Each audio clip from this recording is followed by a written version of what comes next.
boyoka malamu. La Genèse jusqu'à l'Apocalypse ont été révélés dans les derniers temps. Uta Genèse ti l'Apocalypse makomi nyonso ne efungami na Nzambe. Qu'en est-il de l'épouse? Etali mwasi eza nini? Exposé devant vous. Etalisami liboso na biso. Vous ne pouvez pas être des chrétiens vierges croyants. Bokoki kozala bakretien oyo vierge te.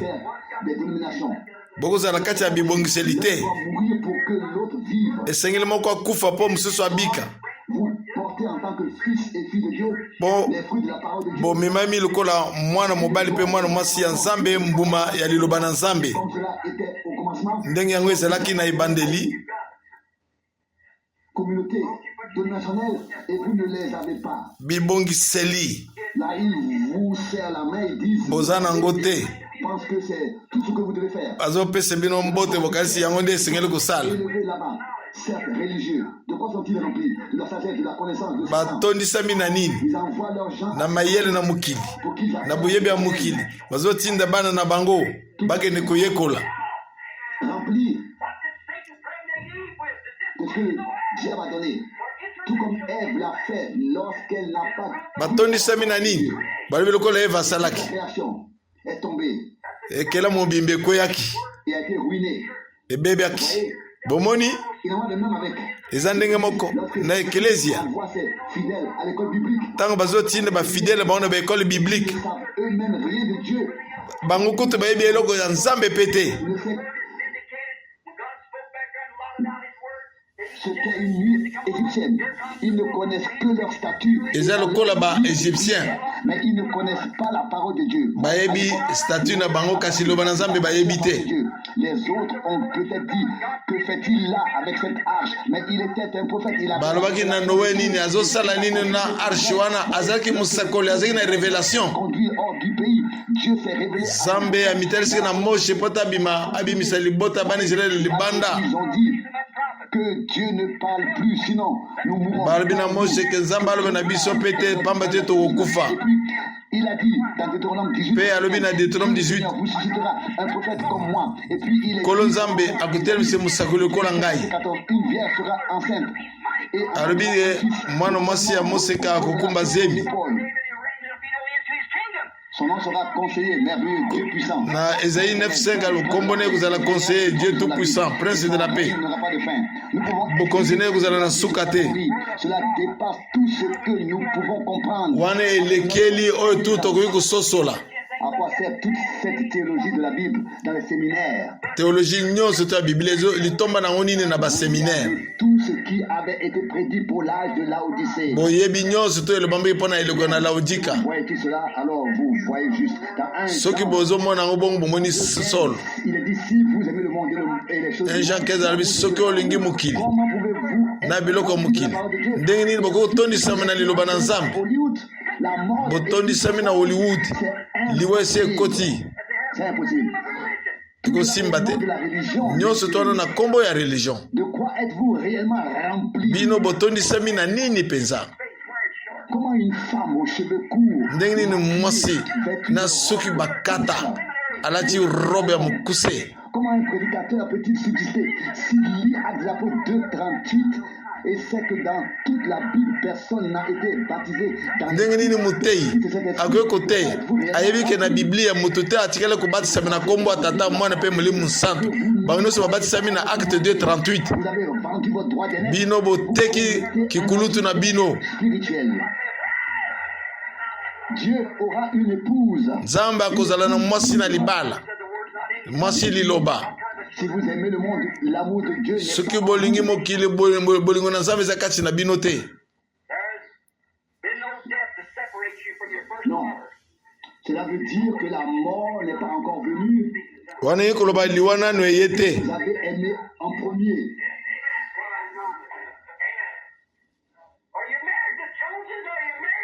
Que vous importe ce que font les John ou telle famille. Nini nango okozwa oyo ba John ya libota tele bazosala Au Christ. malambo tele la Kristo. Que vous importe quoi que ce soit. Avez-vous peur de vous faire rebaptiser? Bozobanga po bobatisa bino. Le fruit des enfants, des autres enfants. Mbuma ya mulimu na Comment se bino. comporte-t-il et que se passe-t-il en ce temps? Ni nango ezolekana na tango na bana na bino. Comme membre d'assemblée, Lokola enama na lisanga, les descendants du serpent. likitani na nyoka. Bien ces choses. Laissez-les parler à votre âme. Tika ye alobelo na motema na yo. Vous qui êtes dans la chapelle Branham, Bino boza na chapelle Branham. d'autres sur la côte ouest, Bino batu côté à côte ouest. vous voyez Bipa ino suboza. que ce message que prêche Frère Branham est faux. Regardez un peu Bolobi attentivement. sango Branham azote eza mabe. Saint-Esprit, vous sondez et voir si cela correspond. Talani makomi ndenge ba chrétien de bere baza kusala. Bazo talela makomi soki kokani na Biblia ou pas. Parole ointe. Sondez votre esprit, sondez vos pensées. Botala makarisi na bino. Il vous dira alors si Ekoyebisa bino c'est vrai ou non. soki ezali solo be lukuta. Dis-nous deux choses, mais de centaines.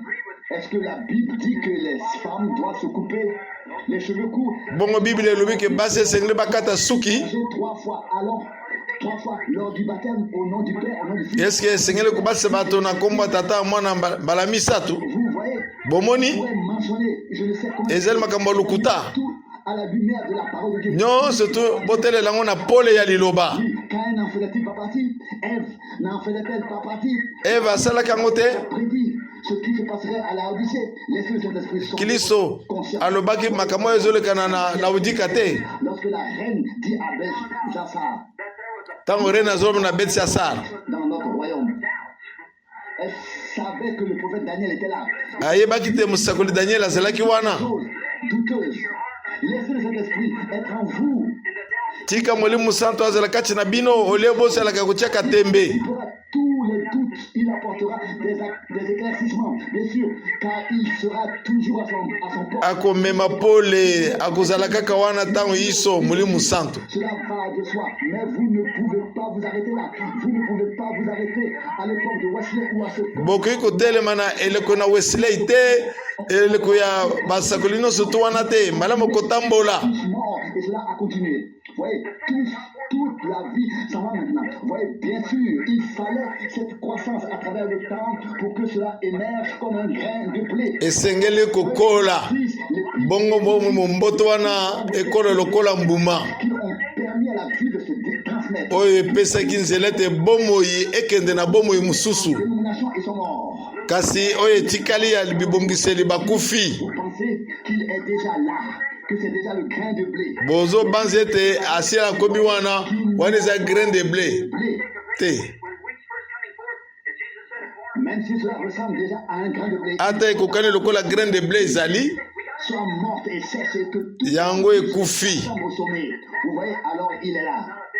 Bien sûr, on dirait déjà que le blé est là, mais ce n'est pas encore le cas. Okomona lokola bule ezali wana zuka nde yango te. Même les élus seront séduits. Ata milimu ekozala séduit. Mais les esprits seront séduits. Il s'agit maintenant que toute la vie se rassemble sous la forme du grain de blé. Awa likambo ezali ke bomo nyonso to esangana na lolenge ya mbuma na bule. Feste. Et cela ne va pas plus loin. Il n'y a plus d'autre dénomination maintenant. Nous sommes Awa en présence du soleil. kobongisa miza lisusu te lokola bule nyonso te esangani awa droit ya domination eza lisusu te awa tozozela moi ezomema na maturité na bobongi be na bokoli. Il a fait à Daniel à l'époque. Bien sûr. Vous dites qu'est-ce que cela a à voir avec un sermon d'action de grâce? Olobi nini yango mpona action wana ya grâce Message. sango oyo. Cette occasion. Bien sûr, les pères pèlerins qui sont venus ici étaient heureux d'être séparés batata na biso bayaki awa baza na esengo afin de pouvoir se tourner vers la parole de Dieu. po te babaluka kotalelaka liloba na Nzambe. Batata na biso bapelerin Connaissant en tant que pèlerin comme Abraham lokola Abraham lokola pelerin lokola Abraham et de ceux que nous connaissions, ya bao nyonso toyebi Dieu nous a séparés. Nzambe akaboli biso biloko nyonso ekufa.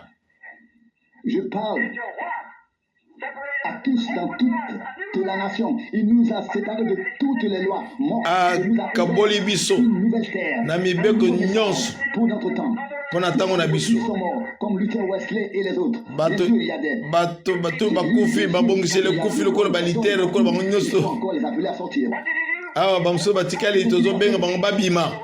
Il a ouvert les seaux, les 7 seaux. Afongoli bikangeli sambo. L'avez-vous remarqué? Bomoni Les 7 seaux, bikangeli sambo. les mystères, Babombami. les 7 âges de l'Église et ce qui... Ya elekoyo. La révélation bénie des 7 seaux. Maintenant, dans les derniers temps, Na tango ya suka. une prophétie l'avait annoncé à l'avance que je devais aller en Arizona. Esengeli akende na Arizona. Dieu avait besoin d'hommes comme cela. Nzambe azali na posa bato. Moïse a écrit l'Ancien Testament. Moïse a commis l'Ancien Testament. Là-bas, dans le désert. Voyez, il a dû tout quitter et partir dans le désert. Paul a écrit le Nouveau Testament. Moïse a commis l'Ancien Testament. Paul a commis le Nouveau Testament. Aux Romains. Puis il a écrit. Mukanda pa baloma. A commis mikanda ebele. Il a dû se séparer. Yepe akabwani. Et partir en Arabie pendant Banso 3 ans. Paul a kene en Arabie pendant 3 ans. Marc, Luc et Jean. Oui, Botanga Luc, Marc. mais seulement ce que Jésus avait fait. Paul a écrit le Nouveau Testament. Paul a commis le Nouveau Testament. C'est certain. Avez-vous entendu le message? Boyoki sango. Quelle heure est-il? Il s'agit maintenant de la révélation. Ngonga nini yango awe etali likambo imoni seli. Vous voyez, ils ont tous eu leur époque. Bango bazu tango na bango. C'est promis dans Malachie et dans Luc 17:30. Oyo le bambi na Malachi. Na Luc 17:30. Na Joël 2:28. Mais à l'époque, il disait qu'on se débarrasse de cet homme. Jean, c'est un homme sauvage. Balbito bwakisa Jean aza moto ya zamba. Aujourd'hui, mais les élus, ceux qui ont été appelés par Dieu, Boyo babengemi na zamba. ils l'entendent. Bazu balingi koyoka ngo. Ils l'écoutent, ils le reconnaissent. Bayoki yango pe bazoyeba ye. Épouse vierge, une épouse parole qui est appelée à Mwasi ya libala azangi lidodo ya makanisi na bato. parole, comme elle le croit. Merci. Alors, l'épouse est toujours une partie de l'époux. Mwasi na libala azakaki eteni ya mobali. Amen. Parole manifestée, Lilobo emonisami. dénominationnelle. Na bisike nyonso to ba mangombe ezali yazo bima. Faire en ce temps-ci. Le Seigneur ne s'écartera jamais de son modèle et de son plan. Kolo akotango musika te na mwangu na ye na manaka na ye. Vierge, son épouse, Alingi mwasi nazali en ces derniers temps. kondo na tango oyo. Charmante Rebecca. Lokola charmante Rebecca. Isaac autrefois. Ndenge Isaac amonaka yo tango wana. Si l'épouse maintenant attend son époux, vous avez Mwasi na ye azozela mobali na ye. dit au sujet du livre de vie. Mais la vie est quelque chose de consacré à Dieu. Bomoi ezali loko ebonzelami na Nzambe. Vous voyez, Bomoni en soi, tout. En soi, nous aurions dû commencer immédiatement la vraie vie. Mais par la naissance naturelle, nous avons d'abord commencé l'autre vie. Celle mbele tobandi bomoi na biso kasi na mbotama na mokili tobandi bomoi ya mokili. des choses naturelles. Nde tobandi na makambo ya mokili. Dans ce monde, par le lien naturel. Mais comme se fait-il qu'il y ait des gens qui ne voient pas la semence du serpent? Ndenge nini bato mosusu bazali bakoki mona mumboto ya nyoka te. L'être de sexe féminin n'est créé comme la femme. Vous voyez, Dieu est infini, Dieu est omniscient. Nzambe aza na suka te, Nzambe ayebi nyonso. Il est éternel. Aza seko, Il savait tout. ayebi nyonso. Il savait que la femme, oui, au début, l'homme avait les deux en lui, Na ebandeli et l'esprit féminin. moto azali nyonso mibale kati na ye, molimo ya mwasi na molimo ya mobali. Tout le reste a été créé de la même manière dans la création originelle. Etikali ekelama na lolenge moko. Mais les attributs de Dieu devaient pouvoir se manifester. Kasi lolenge na bonzambe esengelaki emonisama. Il en a été ainsi. Boye ezalaki bongo. Soyez plus des enfants immatures, soyez des hommes et des femmes. Awa bozala bana mikete, bozala mibali pe basi. Dès notre première naissance, nous sommes voués à la mort. Na mbotami na biso na yambo biso tokabami na liwa. Était de nature mondaine. Lolenge na biso ezalaki ya mokili. Monde. Et vous avez fait les choses du monde. Bosali makambo ya moto, osali makambo ya mokili. Naturel était d'aimer le monde. Lolenge na biso Qui est dans le monde. ezalaki kolinga mokili pe kofanda na mokili. C'est pourquoi vous deviez. Ndeti nango Mais d'abord quelque chose devait mourir pour que quelque ndeti chose nango de nouveau. esengeli tokufa po eloko na sike bota kati na biso. Et ensuite, non, vous ne pouvez pas simplement mettre quelque chose de côté. Il faut qu'il y ait une mort. La mort, Kotia eloko pembeni te esengeli liwa ezala. Alléluia. à chaque face de celui-ci doit être morte. Na eteni nyonso tu oyo esengeli akufa. Avec Dieu. Réunis, liés avec Dieu. Votre nature première est naturelle. Lolenge na biso ya ebandeli eza ya mokili oyo. Dans le livre, appelé le livre de la vie. Esengeli tokoma na buku abengi buku na bomoi. Daniel 7:9, il a vu Daniel 7:9 vieillard amoni mpaka dont les cheveux étaient blancs comme la oyo suki na ezalaki pembe 10 fois 10 000, le cervelle, l'épouse. ebele baza kosunga ye 10 000 pe baza kosunga ye. Vous voyez, les saints étaient déjà là. Bomoni basanto bazalaki deja wana. Un autre livre fut ouvert. Mokanda mosusu efungwami. Et si, par l'esprit, vous naissez de nouveau, vous voyez, Soki na molimo obotami sika envie de vous peindre le visage ou de vous couper les cheveux. bokozala na ntina te ya kobongisa elongi ata kokata suki. Non, tout cela sera alors fini. Nyonso wana ekosila. Et si quelqu'un nous disait, oh, il n'a pas reçu d'instruction, Soki moto alobi na biso o atanga na ye c'est te que nous éloigner de Dieu. alingi nde alongola biso pembeni ya Nzambe. Ève voulait entendre ce qui se disait. Et c'était Eve le diable. alingaki ayoka oyo ezali kolobama ezalaki zabolo. Les uns ne sont pas d'accord avec les autres, mais tous Bamosusu bayokanaka te pensent que c'est bien ainsi.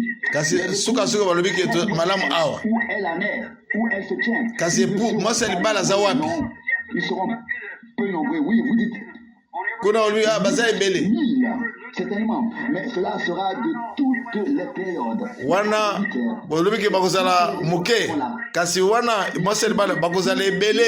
Réveil, qui ont ensuite donné naissance au baptiste, aux presbytériens, aux méthodistes. oyo nyonso tu wana bakobota bana na bango bapresbytérien babaptiste baadventiste. Tout ce qui était considéré comme une règle de vie qui a transmis la vie doit mourir pour qu'une nouvelle vie puisse Kasi oyo nyonso te etelesai lokola lolenge na kobika esengeli kufa po te epesa bomoi na sika. Amen. en terre est plus tard pleinement vivant. La même parole, la même épouse, parole, la même puissance. Mwasi liloba moko wana mwasi ya libala nguya moko wana Jésus est maintenant en nous nyonso to ya Yesu Kristo esasi epeza kati na biso. Amen. pour l'enlèvement. Po tobelemi mpo na kunetwama. Et encore, vous étiez déjà voué à la mort par la première Biso na mbotami na biso yambo tozalaki bato ya liwa vivre la naissance de l'esprit heureux. po tobotama Ainsi la vie éternelle. na mbotama na sika oyo bomo eza na kati na yango. Maintenant, l'ancien livre est parti avec votre ancienne relation. Bomo na mbuku ya kala eleki na bizali nango ya kala. Maintenant, vous dites, veux-tu me dire que l'ancien est vraiment passé Olingo lobela ngake oyo ya kala eleki dans la mer de l'oubli? Nzambe abwaki yango na ebale ya mbosana. Étant parfait devant Dieu, votre Bozo ya parfait liboso na Nzambe na biso. Amen. de l'agneau immolé. Awa na bakoboko na biso komona buku ya mwana pate Mais du fait que vous akoba bomaki. l'épouse, vous êtes inscrit dans le livre de Lokolo za mwasi na libala l'agneau. kombo ekomami na buku ya mwana pate. C'est comme votre certificat de mariage. Alléluia. Ezali lokola certificat ya libala na yo. Tenez-y fermement. Simba makasi. Vous n'avez pas seulement reçu le pardon, vous êtes justifié. Bozwi kaka bolimbisi na masumu te. Justifié. Toza justifié donc totikala kosala masumu te. Amen. Justifié. Oui. Ce que dit la parole, Nde liloba elobi bongo. il n'y a pas seulement le pardon. Non. Cela signifie justifié. Bozwi kaka bolimbisi na masumu te pe tozwi justification. Amen. Vous apprenez que j'étais livre que j'ai fait de mauvaises choses. boyoki sango ke ngai nalangwaki masanga nasalaki makambo mabe. Ainsi vous venez vers moi et me dites, frère Branham, je vous pardonne. Me pardonnez, mais pour commencer, je n'ai pas fait ces choses. Pourquoi? Boye pa na ngai frère Branham nalimbiso pona kobandela nasali makambo yango te. Mais alors vous pourriez me pardonner et je ne serai plus coupable. Mais maintenant, je ne suis pas justifié parce que je les ai réellement faites, même si je demandais pardon. Le mot justifié est comme si vous ne l'aviez jamais fait. Kombo justifié etal c'est le kolo yo nano sala yango te. Non pardonné, mais complètement justifié. Ezali te ke olimbis na limbisami te justifié na donc batangilinga yango lisusu te aziongo bwaki yango na ebale ya mbosana. Ne peut plus être porté. C'est comme si rien ne s'était jamais passé. Ezali lokola eloko moko esalama te. Merci Seigneur. Il est mort à votre place. Il a pris votre place. Akufi na esika na ngai azwi esika na ngai Prédestiné par lui. pamba te obongisami yambo na ye Avant la formation même du monde, lokolo mosi ya libala uta ebandele na mokili vous êtes la semence prédestinée. ozalaki momboto oyo ebongisami yambo Vous avez été livré à la mort. bokambamaki na liwa. Vous n'êtes pas responsable, mais c'est ainsi que oza responsable te esalamaki bongo vous avez commis l'adultère. okomi ekobo Bien sûr. ya Vous solo avez été séduit par tout cela. bose ozalaki séduit na makambo nyonso ya mokili Mais il y avait un germe en vous. kasi momboto ezali kati na yo Et lorsque vous avez entendu la parole, vous l'avez acceptée. ntango oyoki liloba na nzambe nde ondimi yango. C'est comme l'histoire de mon petit aigle. Vous l'avez eza lisolo ya pongo ya moke fermier arrangeait un nid pour une poule.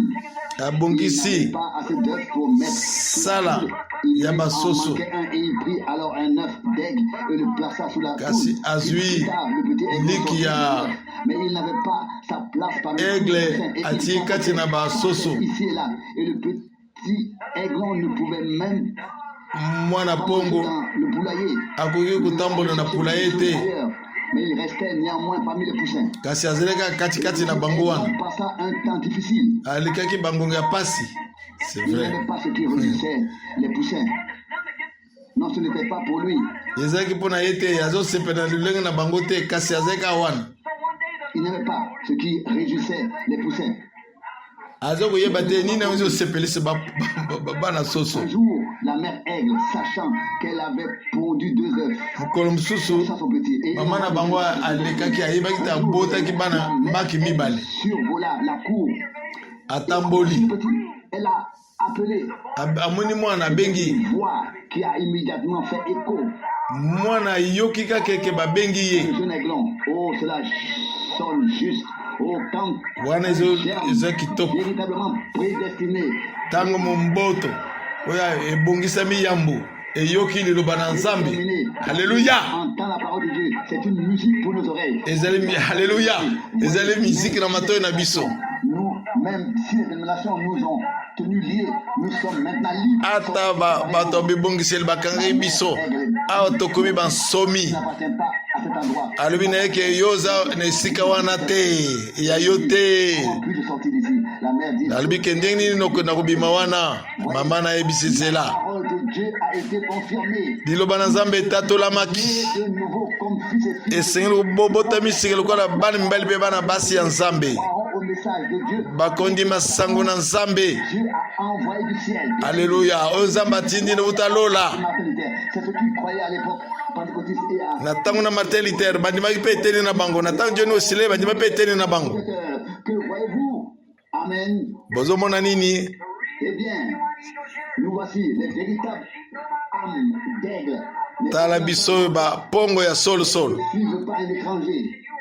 tokolanda mopaya te Par la prédestination, bien sûr. En na kobongisami na yambo prédestiné, vous avez été prédestiné tobongisami mpa na nzambe par la fondation du monde pour sa gloire. uta kekelamu na mokili mpo na nkembo na ye. Amen. À la gloire. mpo na nkembo na ye na liloba na ye Vous faites partie de sa parole. bozali eteni ya liloba na ye Prédestination. Dieu est la parole. Le croyez-vous? na bongisami bondimi yango. Amen. Était déjà la parole au commencement. Et si Dieu était la parole, alors na ebandeli et la partie nzambe azali liloba est maintenant Binope, boza eteni. Sikawa, molimo ezo ningana. Oyo babokisemi na Nzambe, pote Nzambe akokisa liloba na ye. Bakoyoka mongongo na Nzambe. Bakoyoka mopaya te. Bakokende bipai na bipai te. Parvenez à nous et allez là-bas, non. Mais ils entendent ce que Dieu leur a dit. Bakokende bipai na bipai te. Bakoyoka o Nzambe azolobela bango. Les choses de la terre, alléluia. Makambo nyonso to esili. Et il a fait. Celui qui est né de Dieu, Oyo abotemi na Nzambe, fils de Dieu, apetolami na Nzambe, il parle comme Dieu, il vit comme Dieu, il est une azoloba ndenge Nzambe azali, aza na bomo elikola Nzambe. dernier jour, l'épouse a exactement la même puissance Na que le commencement. mwasi na libala akozala na nguya ndenge moko na ebandeli. Est une épouse de l'agneau. Ezali mwasi ya mwana mpate. Les Juifs auraient dû le voir en leur épouse. Bayuda balinga bamona yango na eleko na bango. Mais le prophète l'avait déjà prévu et il est écrit, cherchez dans les Écritures. Si vous pensez que vous y avez la vie éternelle, Musakoli alobaki na bango botala na makomi soki bobanzi ete bozala na bomoi na seko. mais si je l'ai fait et que vous ne pouvez pas croire, croyez aux œuvres, il dit. Soki nazosala yango ebeko kondima na misala oyo te. Bondima take tata na ngai nde moto azosala misala oyo. Chacun est mort. Moko na moko akufaki. Ils sont entrés parmi les 2 millions. Il y en avait 2 millions qui sont sortis. Bayuda oyo babimaki 2 millions. Ils poussaient des cris de joie. Bazokoganga, Ils parlaient en langue, mais ils dansaient. bazokobina, bazokopala langue. Mais seuls 2 ont atteint le but. Bobele mibale nde bakoma chisuka. Caleb et Josué. Caleb na Josué. Seulement 2. Bobele mibale. 1 sur 1 million. 1 sur 1 million. Tous avaient reçu les mêmes bénédictions. Oyo bazwaki mapamboli moko moko. J'espère que vous ne vous réveillerez pas trop tard. Nazo banga ete boyo kolamuka na retard te. Il y a, dit-on, 500 millions de soi-disant chrétiens. Tolo banana soki toza na 500 millions soi-disant créé na monde. 500 qui seraient prêts à partir. Est-ce que pour moi 500 bakozala bakobele mpo bakende na ye? Statistique. Chaque jour, près de 500 disparaissent. Et personne ne sait où ils sont. Chaque jour 500 bato bazokufa moto ayebi te bakei wapi. Les Écrits disent qu'Élie doit venir premièrement. C'est ce qu'ils ont demandé à Jésus. Il a répondu, il est déjà venu et ils ne l'ont pas reconnu. Batunaki Yesu eske Eli akoya yamba? Et dit de lui, Alobi na bango Eli asa ye me bayebi ye te. ils ne le reconnurent pas. À l'air Bayebaki ye te ntango ngongo ye ayaki.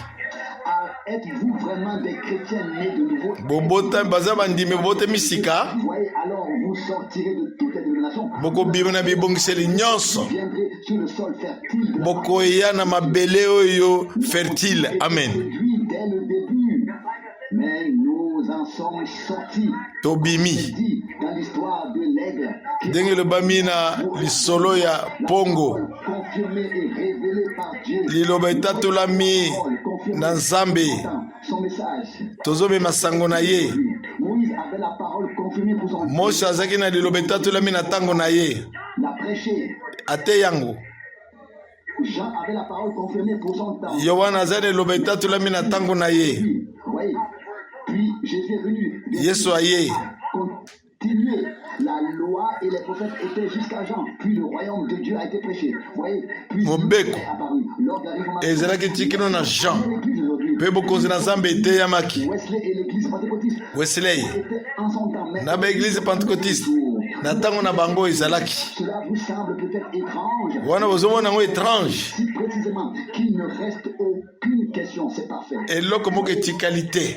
Cela ne concerne pas seulement l'assemblée locale à laquelle je Wana ezali lisanga oyo te. Etali masanga nyonso tu. semble bon avec cela. Voyez la parole ointe. Vous faites partie de cette parole. Liloba oyo epakolami. Bozali etenya liloba oyo epakolami. Vous avez immédiatement su que vous étiez des aigles. Bino bososoli mbala yoko ke bozalaki bapongo. Amen. Pas aux dénominations. Depuis le début, Uta ebandeli. Bokokani na bibongiseli te.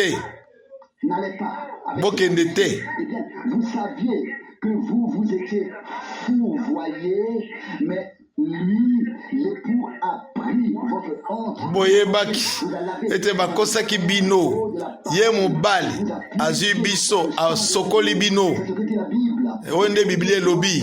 Le monde, avec tout ce qu'il contient, doit être mort. L'époux, ouais, qui vous a prédestiné, qui vous a racheté. Bosali bal Dans l'eau de oyo asikoli biso. Non, ce n'est pas ainsi dans la parole de Dieu que c'est écrit, mais qui vous a lavé dans le bain d'eau de la parole. Asokoli biso na ben ya liloba. Vous tenez là, Il y a 3 personnes te. comme si vous n'avez jamais rien fait. Ata alongoli biso atalisi biso lokola totikali kosala eloko moko te. Merci Seigneur. Merci. Ainsi, si vous tenez sur la parole de Dieu et avec la parole de Dieu, alors chaque parole de Dieu est là pour vous. Soki otelemi likolo ya liloba na Nzambe mpe liloba na Nzambe ezali liloba nyonso ezali mpo na yo. Amen. Vous de l'épi, devenez mûr comme le blé. Bokoma lokola bokomela lokola blé. Vous tenez là complètement justifié, comme si vous n'aviez jamais. Otelemi wana olongisami na Nzambe lokola otikali kosala lisumu te. Amen. Vous êtes pur, Oza peto. plein de vertu. Amen. Botondisami na nguya Fils de Dieu. ya bolamu. Chaque homme, chaque femme, né de l'Esprit de Dieu, lavé dans le sang. Moto nyonso oyo abotami na molimo na Nzambe asokolami na makila na Yesu Kristo azali na luboko na Nzambe toza parfait. Amen. Makila na Yesu Kristo A pris votre place. ye mpo azwaki esika na biso akufa Pris votre place. na talo nyonso tu azwi esika na biso Ma place. Il est devenu péché. azwi esika na ngai azwi lisumu akomi lisumu lokola ngai Parole. asali ngai te ngai nakoma lokola ye. Amen. Attachez-vous à la parole. Kangama na liloba. Amen. Amen. Cette union spirituelle en Christ et son Église. Si la parole est faite chair en vous, Soki liloba esalami nzoto kati na bino comme cela devait arriver en ce temps, si alors cela s'est produit jour après jour, cela est confirmé. soki yango esalami Partout où l'on va, mokolo na mokolo était confirmé. liloba yango etatolamaki bipa biso bazali kokende. Venue de Jésus. Et l'Église doit être unie à lui Eklezia dans sa parole. esengeli esangana na ye na liloba na ye Qui sonde nos cœurs, mpo ye azotala mitema na biso. comme si vous n'aviez jamais péché. Atango azotala omoni lokola totikali kosumuka te. Merci Seigneur. Vous avez été accusé par l'accusateur, mais Bofundami na mofundi destiné à être fils et fille de Dieu. bino bosalami bokoma bana mibali mpe bana basi ya Nzambe. Auparavant est effacé. Oyo nyonso to na ebandeli Nzambe alongoli yango, masumu nyonso to Nzambe alongoli yango. Vertueuse épouse de Jésus-Christ. Awa bokomi mwasi na libala na Yesu Kristo Précieuse, vertueuse, sans péché, lizangi lisumu de Dieu, na ngoya bolamu avec son épouse, na pure, mwasi na ye ange, lavé dans son sang, mpe tolami sanctifié. asokolami na makili na ye Il vous a prédestiné, abongisi biso bongo prédestiné lui-même, abongisi ye mei la tribu de Dieu. na libota na Nzambe. L'amour, et il a été manifesté. Bolingo na Nzambe emonisamaki Il nous a placés ici. ati et nous a biso donné à son awa Église comme asali bongisi biso prophète, docteur, etc. Il a tout ordonné ainsi. abongisi nyonso Et vous l'étiez. na kobongisami na ye na yambo tozalaki yango uta ebandeli Vous lui appartenez maintenant. alongoli nyonso toza oyo ya ye sasa yipi Qui pouvait arriver, c'était que Dieu descende et prenne votre place. Vous voyez, il oyo esengeli ya ye Nzambe akiti azwi esika na biso dans son sang, asokoli biso purifié par sa na makila na ye la parole. na ya liloba. Non, c'est la parole. Lavé dans le bain d'eau de la parole. nosokolami na mai Dans l'eau de la parole, comment pouvez-vous être lavé? soki okoti na mai na liloba te ndenge nini okoki kosokolama. Ô précieux, à nous qui est mort, que son sang Biso baoyo tokufi jusqu'à ce que toute l'église de Jésus-Christ se tienne devant lui sans péché. pamba te eklese na Yesu Kristo etebi liboso no ezangi lisumu Vers la parole, vous voyez, purifié, sans mélange. mpe tolami Alléluia. kozangasangisa haleluya. Enlevé au ciel. Amen. Amen. Tenez-vous prêts. Boye tokobelema Vos vêtements sont lavés dans botala bilamba na bino esokolami na makila na mwana mpate de la parole. na mai ya liloba. la parole et le sang, et vous êtes lavés dans la parole et tosokolami na liloba mpe na makila bomoi na nzambe eza kati na liloba eye na liloba na ye de la souillure des prostituées et asokoli biso na mbindo ya kindumba dans la parole na liloba et vous vous tenez avec Dieu et sa parole botelemi na nzambe na liloba na ye car Dieu descend et le confirme. nzambe azokita mpe azotatola yango amen. Mais Jésus l'a prouvé chaque fois, il faut croire.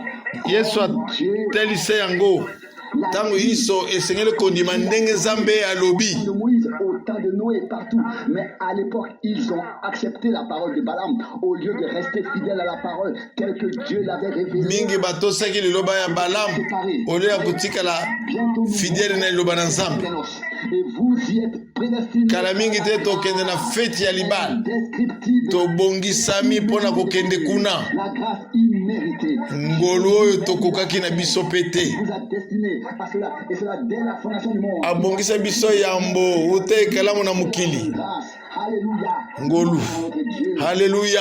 Avant de conclure, je voudrais encore dire ceci. liboso nasukisa Que les pentecôtistes modernes de notre époque, dans la situation et la constitution actuelle, se regroupent tous comme toutes les autres dénominations. bapentekotiste nyonso tutula ntango bazosangana lokola bibongiseli nyonso Soyez d'abord tous liés en botte. bango nyonso bakangamisami Tous, et ils vont ensemble au conseil. Et bango nyonso to bazokende na conseil écuménique État actuel ne sont pas en mesure d'accomplir la grande œuvre de Dieu.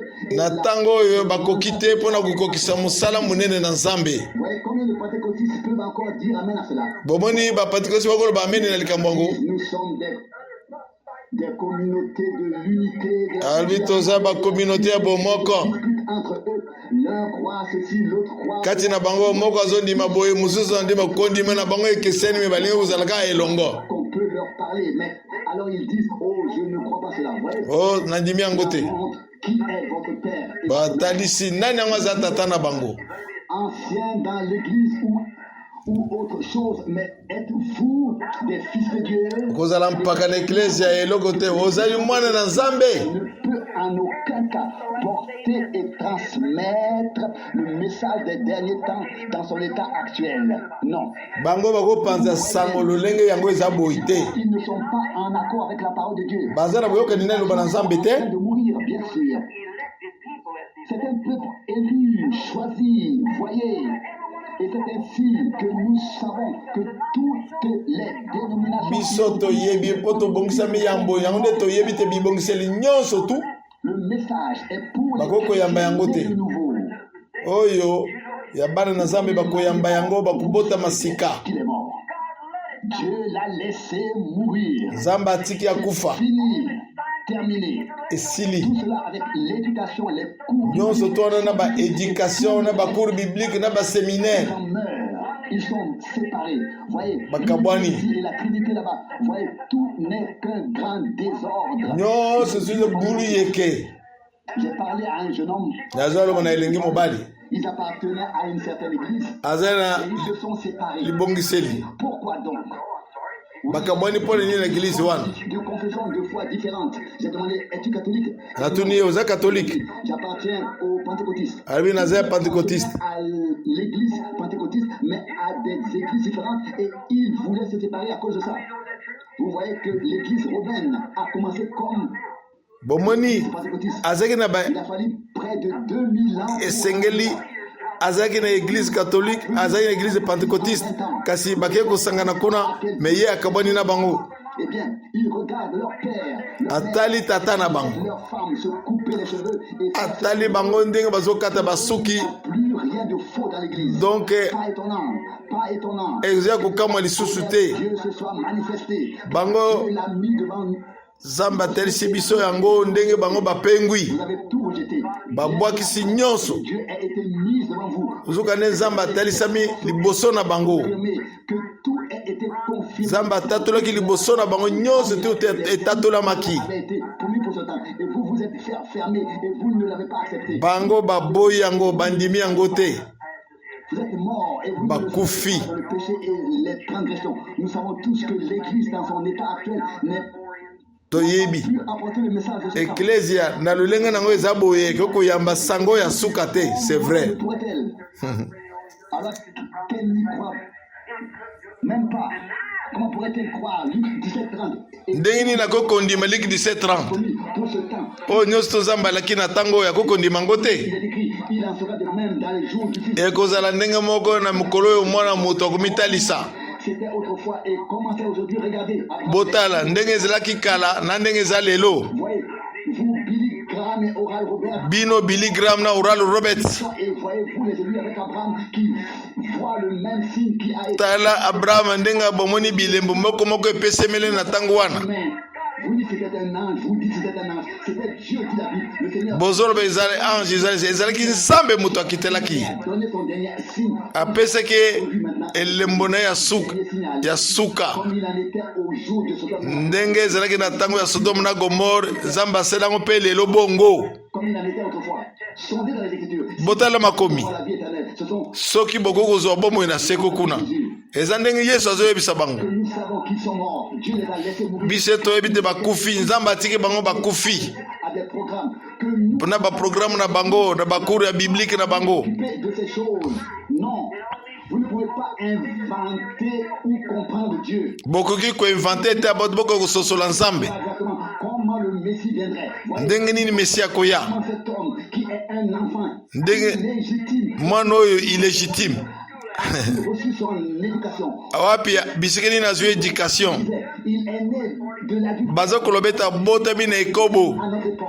Cela se répète. Voyez wana mpe ezokose repete ti lelo. ce que enseigne leur école biblique. Ils le transmettent. C'est ainsi que Oyo baekole biblike na bango bazotangisa bango bazopesa yango mpe bato mosusu chaque fois ils sont trompés ndenge wana mpe bakosaka bango ntango iso de ce qu'ils savent ou croient savoir. Il a oyo bakanisi bayebi oyo bakanisi bayebi yango bazokosakosa bango bongo. autant de gens, autant de Wesley, autant de Luther, autant de Pentecôte. Na ntango ya Wesley na ntango ya batinda bino sito na nzambe wana bango bazali kaka bongo.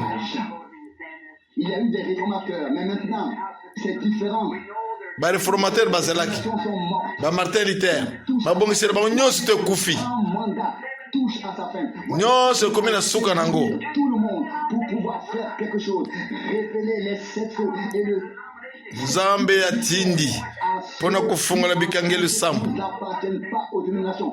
Comment les dénominations pourraient-elles recevoir les sept sceaux? Ndenge nini bato yamba bibongiseli bako koyamba bikangelo sambo Tous les mystères qui ont été révélés na mabomba mimanso oyo efungwamaki enseignent dans leur école biblique nini yango bazotangisela baekole biblike na bango de Dieu, l'apparition de la nuée sur la montagne. komonisama na lipate wana na ngomba pardon. La vérité, n'a-t-il pas été prédit qu'il en serait ainsi pendant 1 an et 6 mois, les 7 ans, esakolamaki bongo te inane ke ekosalama bongo ainsi que d'autres magazines. Et il mpe na bamikanda mosusu observant la nuée, voyez, et toutes les choses qui ont été prédites, makambo manso elobami ekokisamaki. et tout s'est accompli. Et comme à l'époque, Amen. la terre a été secouée. Jusqu'à Mabele eninganaki pas une seule fois, cela n'a été faux. Cela ne nyonso to esakolama ekokisamaki. la terre passeront.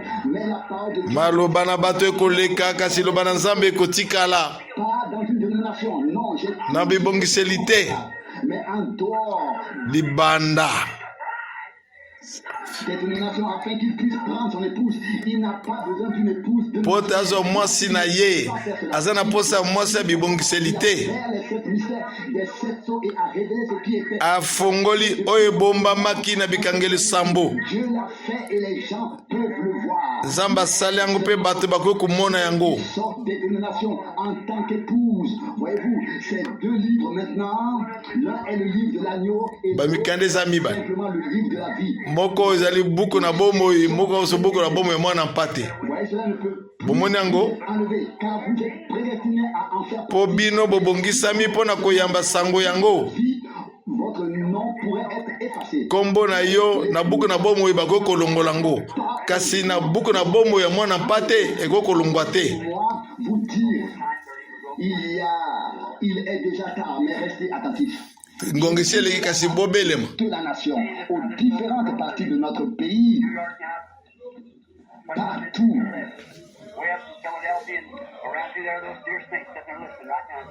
Les sanctifiés sont assis et écoutent. Babuli same bafandi boyoka. Et partout ailleurs. Na bisika biso. Partout sur le continent nord-américain, les gens. Pa biso na continent américain nord, ouest. C'est mon message pour l'Église. Bazo yamba sango oyo pona ecclesia. En union spirituelle avec la parole. Vous êtes morts. Bokufi. Vieilles choses. Na makambo kala. De nouveau. Bobota misika. N'essayez pas de faire ressortir l'ancien lorsque vous êtes des chrétiens nés de nouveau. Alors le germe de vie. Lokola bozali ba Kristo bobota misika. Vient parole. Wana esengeli kali lobana nzambe ebima. Voyez, c'est ainsi que l'épouse est complétée et achevée. La venue du Seigneur est proche. Préparez-vous. Boboya nankolo ebelemi bomi bongisa. C'est la parole de Dieu et Dieu est la parole et Dieu est la vie. Voyez, Zamba zali loba nzamba za bomoi.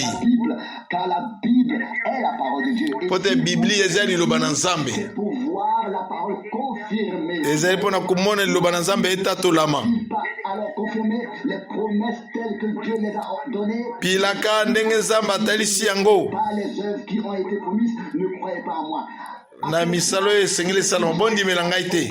Il leur a dit, votre père est le diable et vous faites ses œuvres. Tata no ya sabolo ezele moka lobi bongo te. Message d'action de grâce. Une Eza sango na ngai ya ngolu. parc national et toute la journée. On annonçait qu'un feu serait répandu. Balobi ke moto ekopalangana. Journée mobimba. Les préparatifs ont été faits. Babongisaki. Le feu puisse être répandu le soir. Basalaki nyonso to pote moto epalangana wana pokwa. Si le feu devait être répandu. Po moto esingeli sopana. Ma femme et mes enfants et moi étions là et nous sommes restés jusqu'à ce que nous puissions voir cela. Mwasi na ngana bana ngato telemaki mpona kumona tikino moto ya. Et nous voulions le voir. Tolinge kumona. Yeux. Na miso na Nous biso. sommes restés là. Tito tikelaki wana. Quelle est notre promesse? Maintenant, c'est la promesse de la préparation. Elaka na biso eza nini? Elaka ya komi bongisa. C'est passé au temps du soir. Pona kumona ekoleka na tango na pokwa. Prêt pour le soir. Et l'église est appelée à sortir Eklezia ebiengemi ya kobima. du monde. Kobima na mokili. Des dénominations, de la saleté. Na bosota. Na makama mokili. Tout a été préparé pour cette occasion. Nyonso ebongisa mpona eleko oyo. Fais attention Keba. à ce qui devait se passer. Na oyo esengeli elekana. Il en est toujours ainsi. Il en est ainsi maintenant. Ezalaka bongo kaka. Attention, nous sommes attentifs, pas dans les dénominations. Toza kosala angeli. Dans une dénomination. Jamais les réformateurs sont venus avec la parole du Seigneur. Ba réformateur ba mimili loba na nkolo Les te. dénominations ont été formées. Les pentecôtistes ont fait de même. Ba pentekotiste pe basali ndenge moko. Produit de nouvelles dénominations, de nouvelles. Baboti lisusu bibongiseli mususu. Soit ainsi. Vous ne pouvez pas contredire la nature. Non. Bokoki kotelemela mokili te. Dans le cours naturel des choses. Ezotambola ndenge mokili ezotambola. Comme un grain de blé. Lokola mbuma na blé. Tout est prêt. Soki baloni yango Et tous regardaient avec impatience. botala. J'étais l'attendu, je voyais ma femme, mes enfants, car nous l'attendions. Tozozela mwasi na ngai na bana ngai tozozela. Que cela devait arriver. Amen. La parole Wana esengeli eya. arrivera avant que le jour grand et terrible. Liboso ya mokolo munene akanda na nzambe. Le prophète Élie, il ramènera le cœur des Akozongisa mitema na bana epa batata. arrivera dans les derniers jours que je répandrai mon esprit sur toute chair. Nakosopa molimo na ngai likolo ya nzoto nyonso. Ces dons tomberont en même temps. Toutes les promesses de l'Écriture qui ont été faites. Bilaka nyonso to makomi oyo esalamaki Comme la véritable épouse. ekokokisama. Impatience, ce qui va arriver. Mwasi ya libala azozela. Il revient aussi sur qui est venu la première fois. Il reviendra. Ndenge eyaki mala liboso ekoya pe lisusu. Attends que cela arrive. Tozozela Nous avons entendu depuis la montagne. po yango eya. Tozelango uta ngomba kuna. Sont prêtes. Alors, celui qui se tenait à côté de moi a crié. Oyo avandaki pembeni na ngai agangaki. Laissez tomber le feu. Tika te moto ekweya. Partout ce feu artificiel moto ya molimo ya mayeli ya bato qui fut alors déclenché était, comme on dit, un spectacle impressionnant. Frère, eza lokola spectacle mo bangi ekamwisi bato retombera, mais nous monterons. Préparez-vous, nous sommes kasi mokolo moto ekokoya moto mibongisa tokokende la venue du Seigneur. mpona koya na nkolo Ce qui doit être fait, c'est de vous séparer de tous vos péchés. Séparez-vous de tout ce qui appartient au monde. oyo tokosala tokabwana na masumu na lisumu oyo etali ya bato ya mokili Tenez-vous en strictement aux promesses de Dieu, de la parole. totelema na bilaka na nzambe ngwi S'il ne l'avait pas fait, ce ne serait pas sa parole pour ce temps. soki yo asalaki yango okozala mpe mpo na liloba na ye te na ntango oyo Mais nous sommes allés plus loin. toke Avec mosika la Pentecôte autrefois, na bapentekote ntango wana commencé pour l'épouse. Vous voyez, alors la parole est venue autrefois. liloba eye Les pentecôtistes l'ont représenté à nouveau. Nous sommes maintenant dans l'âge de l'église de l'épouse. bapentekotiste barate yango awa tokomi na eleko na mwasi ya libala La parole de Noé et ainsi de suite, mais Dieu a continué dans son plan de salut. liloba na nowe eyaki kasi nzambe akobi na mwango ne ya lobiko Dans toute la nation, nazolobi na bileko biso toutes les dénominations de tout na bibongiseli nyonso de toutes ces choses, des credos faits par les hommes et ainsi de suite. bakredo esalami na bato Préparez-vous, levez bokabwana na biloko wana botombola miso na bino va bientôt tomber. Dieu, moto okala mingi te ekokweya et cela va arriver. wana ekoya amen Oh, quelle vision! Êtes-vous prêts quand Bon. il viendra? bobelemi Quand il ntango ya koya l'épouse mystérieuse, mwasi ya libala son enlèvement, azozela kunetama na ye nous serons transformés et nous aurons l'immortalité. tokobongwama mpe Nous ne bato bakufa te te dévancerons pas ceux qui se sont endormis. Vous voyez, quand j'étais à Tucson, tokende liboso te j'ai prié et que tokende liboso te na baoyo bakufi kala na kristo sommes tokoseka na bango bakoseka biso na bango tobongwani entendu au loin quelque chose qui ressemblait à un orchestre jouant avec des tambours.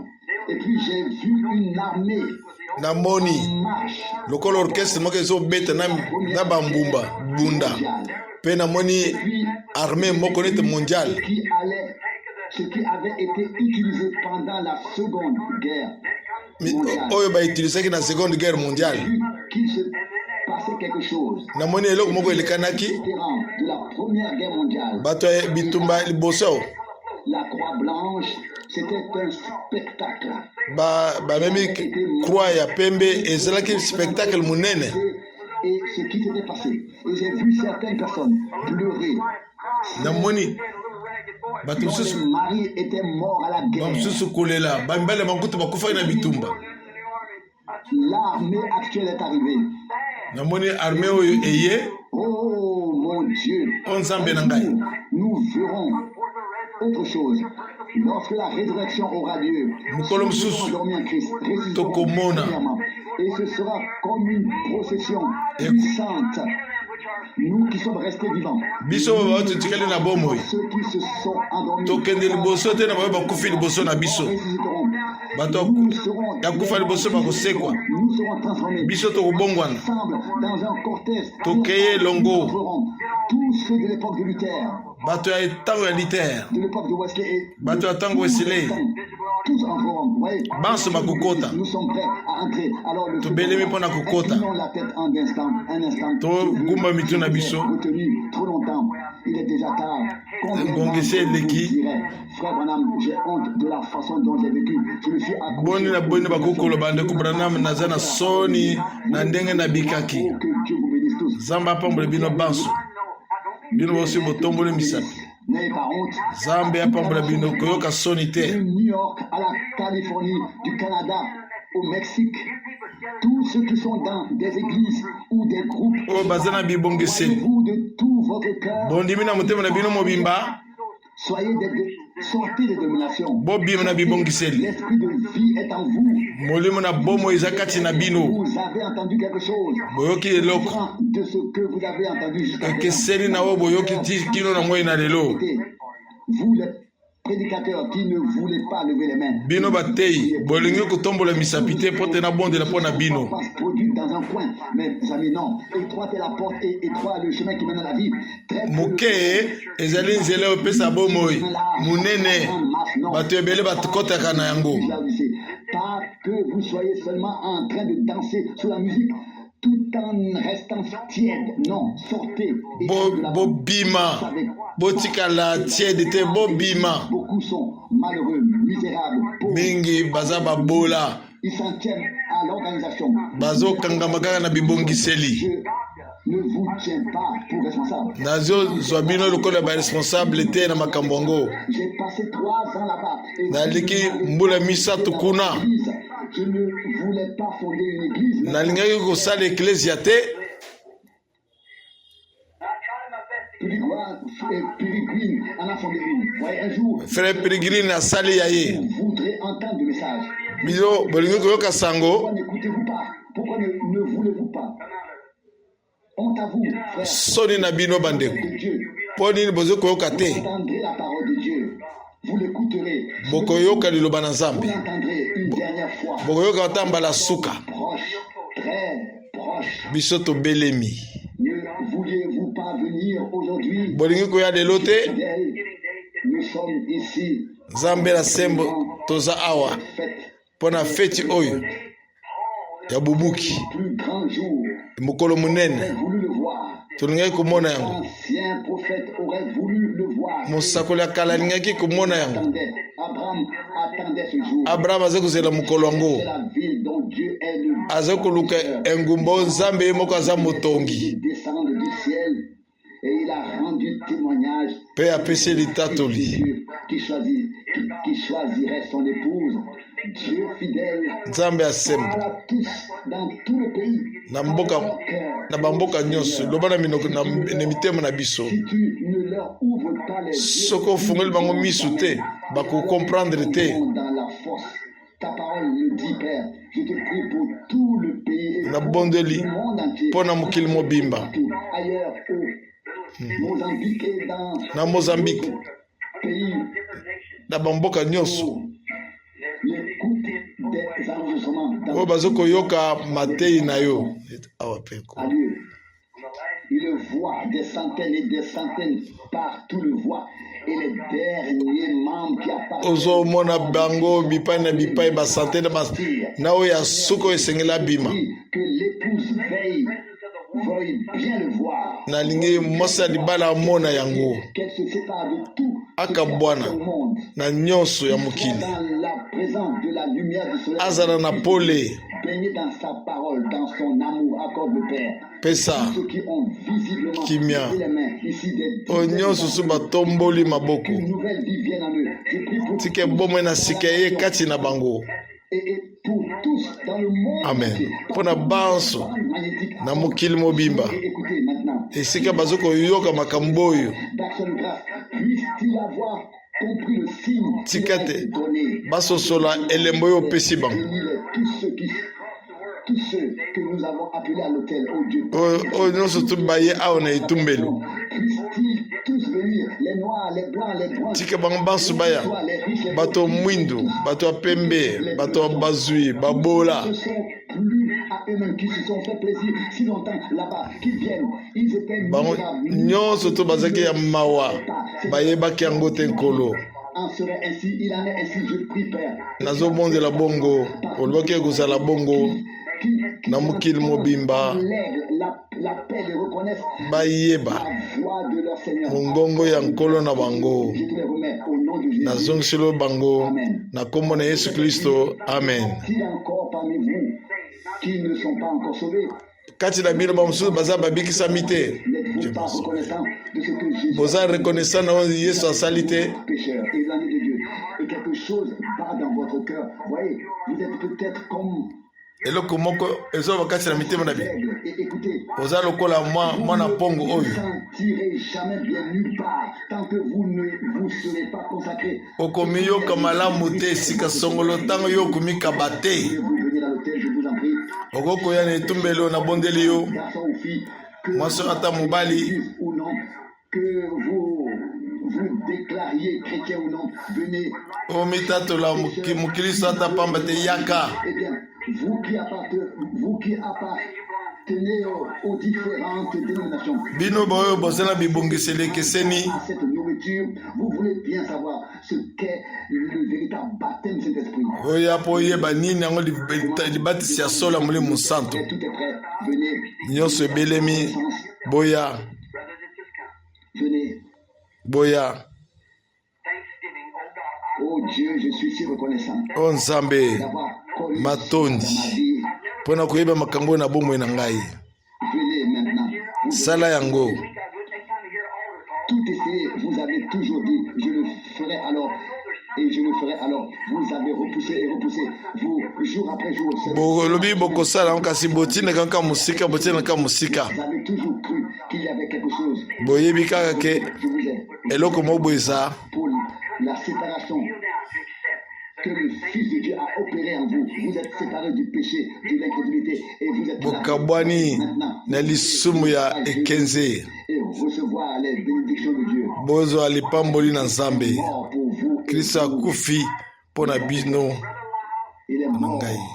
à Bogota. Akufi na Golgotha. Maintenant autour de l'autel, vous avez tout essayé. Regardez votre frère, Bomeki notre frère Palmer, tala ndeko na biso assis dans le parvis afandi et dans le fauteuil. afandi na Il a quitté kiti. le temps pour l'éternité. Nous ne savons pas quand nous partirons. Biso mpe toyebi ntango nini tokende te. Quand ce sera, mais peut-être est-ce aujourd'hui. Pourquoi ne venez-vous pas alors maintenant Ntango mosusu ekozala lelo mpo nini okoya te. que quelque chose vous attire? Eloko moko ezobenda yo Vous devrez encore venir à l'hôtel. Il n'y a esengeli boya na etumbelo. que 6 ou 7 devant. Bato Si vous croyez misambo en moi et en ce qui s'est passé sur l'estrade, soki bondimei na ngai terre, na oyo elekalaki na estrade vous souhaiteriez être venu. Vous dites, Frère Branham, je fais partie de l'église. Ce n'est pas de cela que je parle. Vous voyez, Nicodème à cette époque, il faisait partie de l'église. Jean, Pierre, tous, mais ils ont dû venir. Nikodemu ye mpe ayaki À cette époque. bayaki Mais ensuite, quelque chose s'est ata produit. lingomba nini ozali yaka Transformé de ce qu'il était auparavant en fils de Dieu, voyez-vous. mokomaki mwana na Nzambe Il était kokesana na oyo azalaka liboso les meilleures écoles au pied de Gamaliel. ata azalaki na ekolo ya kitoko na makolo ya Gamaliel kasi Je vous prie encore une fois, nabondeli bino lisusu toute la nation où que vous soyez en ce jour, bisika biso bozali sera enregistré sur bande magnétique. wana bakoenregistre oyo na mikaba oyo Non seulement ici, mais aussi dans le ciel, vous voyez. awa kaka pe te meme na lola pe Vraiment, tout est enregistré. nyonso ezali enregistre. Prouve. La télévision ne fait pas l'image, elle ne fait que retransmettre l'image. Télévision esalaka image te yango epesaka nde baimage Est retransmis. Tout ce qui se passe est enregistré. nyonso ezolekana ezali enregistre. Enregistré. Chaque pensée qui traverse votre esprit, voyez, un jour, tout cela sera revu et réentendu. Vous, nyonso tu bakoyoka yango mpe bakoyoka yango lisusu. chrétiens, toutes les pensées que vous avez eues, Makanisi nyonso yo ozwi mpo na liloba na Nzambe vous vous tenez là maintenant et vous savez que vous auriez dû venir ici. otelemi wana me oyebi eke elingaki nde okende wana Tout est enregistré. nyonso tu bazokokanga yango na mikaba. Comment vous tiendrez-vous alors? Bongo okotelema ndenge nini liboso ya Nzambe Jugement. na mokolo ya lisambisi Comment vous tiendrez-vous? bokotelema ndenge nini. De lui maintenant, il aura honte. Soki ozoyoka soni mpo na ye sasa ye mpe okoyoka mpe soni mpo na ye mpe ye mpe ayoka soni mpo na Vous yo n'avez pas cru, bondimi te caché derrière quelque chose. bobatami likolo ya eloko moko J'ai parlé en langue, vous voyez, les païens font de même. olobi nalobaki en langue Les joies, eux aussi. Comment pouvez-vous ne pas vous tourner vers la parole de Dieu? boni okoki kobaluka liboso ya liloba Nzambe te Pourquoi? mpo na kondima Pourquoi? mpo na nini Pourquoi ne venez-vous pas à lui maintenant? mpo na nini kokoya epai na ye sasa epi te Pourquoi? Pourquoi? mpo na nini Pourquoi ne venez-vous pas? Pona nini kokoya te awa. Frère Branham chante maintenant le verset. Ndeko Branham azoyemba. Pourquoi attends-tu encore, mon frère? Pona nini ozozela yaka.